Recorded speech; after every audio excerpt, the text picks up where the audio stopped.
বন্দে মাতরম বা বন্দে মাতারাম শব্দটির আক্ষরিক অর্থ হল মাকে প্রণাম করি বা মাতৃভূমিকে বন্দনা করি।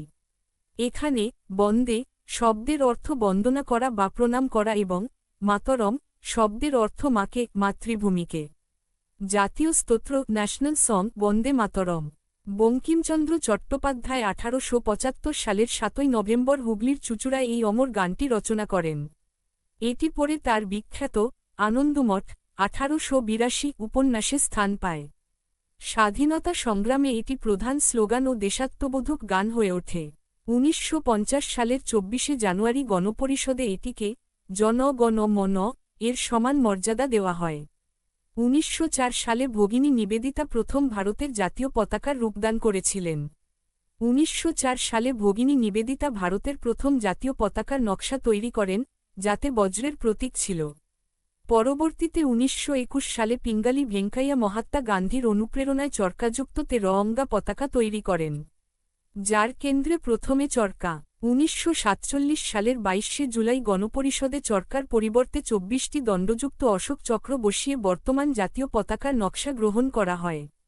1947 সালে বর্তমান অশোক চক্র যুক্ত করা হয়। এই গানটি উদ্বুদ্ধ করেছিল অজস্র স্বাধীনতা সংগ্রামী। 1907 সালে ভিখাজি কামা উত্তোলিত পতাকায় দেবনাগরী লিপিতে বন্দেমাতরম ধ্বনি। বন্দেমাতরম ব্রিটিশ শাসনের হাত থেকে ভারতের স্বাধীনতা সংগ্রামের জাতীয় ধ্বনিতে পরিণত হয়।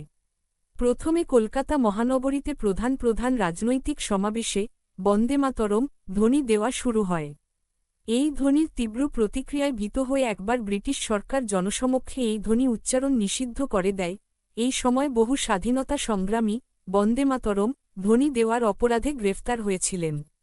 1896 সালে কলকাতার বেডং স্কোয়ার, বর্তমান নাম রবীন্দ্র কানন, রাজনৈতিক মঞ্চে অনুষ্ঠিত ইন্ডিয়ান ন্যাশনাল কংগ্রেস জাতীয় কংগ্রেস এর দ্বাদশ অধিবেশনে কবিগুরু রবীন্দ্রনাথ ঠাকুর প্রথম বঙ্কিমচন্দ্র চট্টোপাধ্যায়ের অমর সৃষ্টি বন্দে মাতরম সঙ্গীতটি প্রকাশ্যে পরিবেশন করেছিলেন। 5 বছর বাদে 1901 সালের কংগ্রেসের কলকাতা অধিবেশনে গানটি পরিবেশন করেন দক্ষিণাচরণ সেন।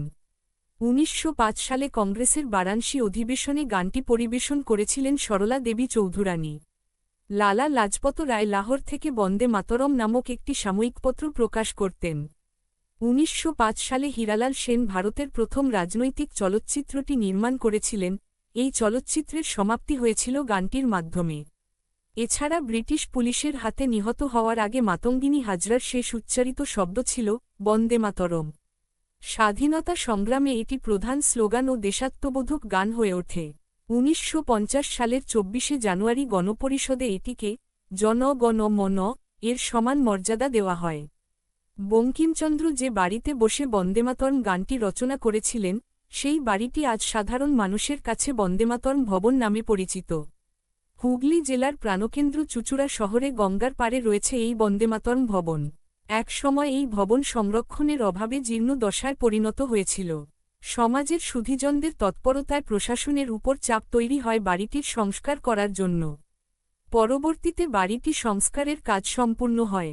এই বাড়িতে বসেই বঙ্কিমচন্দ্র চট্টোপাধ্যায় রচনা করেন আনন্দমঠ উপন্যাস। এই আনন্দমঠের মধ্যেই রয়েছে বন্দেমাতরম গানটি, যে গানটি উদ্বুদ্ধ করেছিল অজস্র স্বাধীনতা সংগ্রামী।